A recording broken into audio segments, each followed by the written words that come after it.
Now I've parked up here just beside Dead Park again. I've just come back from the lower hill, but this just goes to show how bad and serious the parking situation is in Dundee. People just do not want to pay something ridiculous like £12 a day or something to park. So this is about, what, half a mile outside of the city centre really, and every single street in this quiet suburban well-to-do area is chock-a-block with cars. Now there's double yellow lines all the way along here, but people are still parking on either side of the street. I mean, there's no lines on that side, so they can park there, but it's just everywhere you go in Dundee now, every single space is at a premium and has been taken up.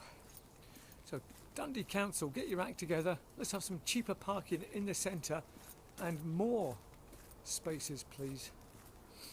I mean, there are places available where you get 2 hours free, but I mean, 2 hours for a woman to go shopping is not enough. It really isn't. I mean, for me it is, but for women it isn't. Some lovely houses up here. Look at this. Fantastic. Oh, look at that with this tower. Lovely. That'll be my studio up there.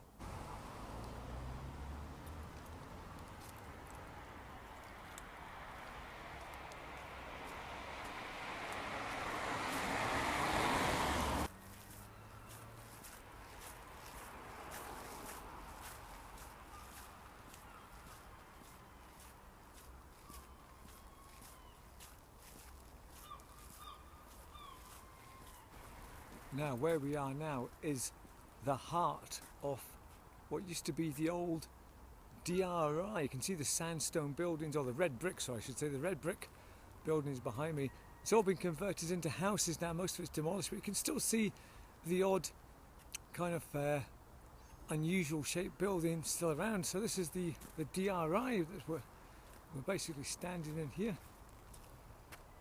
Wow, that one there in particular, that's awesome, that building there, the Caird building it's called. That's really good. I like that with its sort of balconies and things going across there. Oh, here's a man sitting in the van, of course, don't annoy me. Right behind me there, yes, as you can see, the balcony's going right across. Oh, that wonderful building that is. I do like that.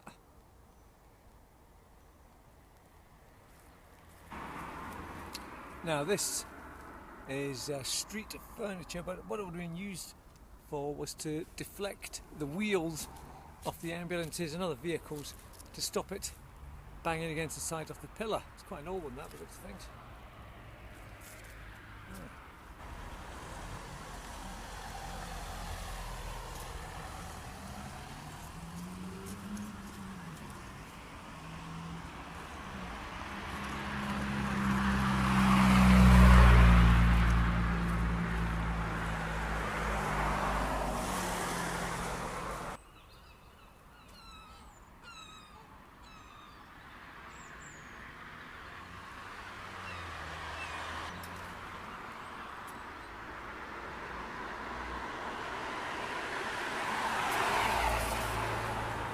Now, coming up, folks, this burnt house here, that actually belonged to one of my friends, the top floor. We used to hang out there. And that was his flat. It burnt down a few years ago. Yes, indeed, that flat, the top flat there, that was my mate Colin's flat. We used to have some great times in there, playing guitars, backgammon, doing all sorts of wonderful things up there. And unfortunately it burnt down a few years ago. It was the top floor, but the whole building had to be evacuated, like. And then later on, my mate Johnny, he lived along here as well, and I can't actually remember what number it was, but he was one of these flats here. He used to play bass guitar in our band, but he lived up there, so he used to go up there and play backgammon, smoke dope and do all sorts of wonderful things up there as well. So good memories here in this street, but unfortunately this one here, I just don't think they're going to redo it or anything. I think that's just going to be demolished.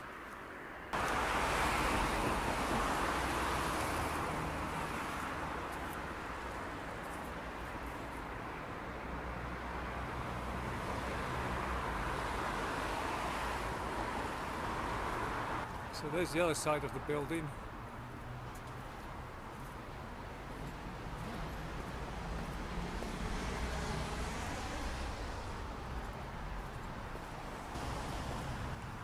So I'm not sure what these steps are famous for, but if you look closely up there, you will see a couple of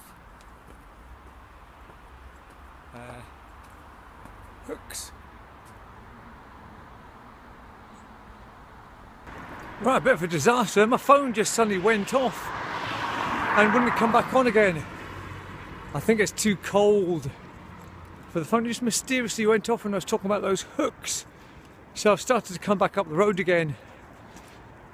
Cursing my luck, but the phone seems to have come back on again. Oh, at least I kind of got what I wanted anyway, so weird.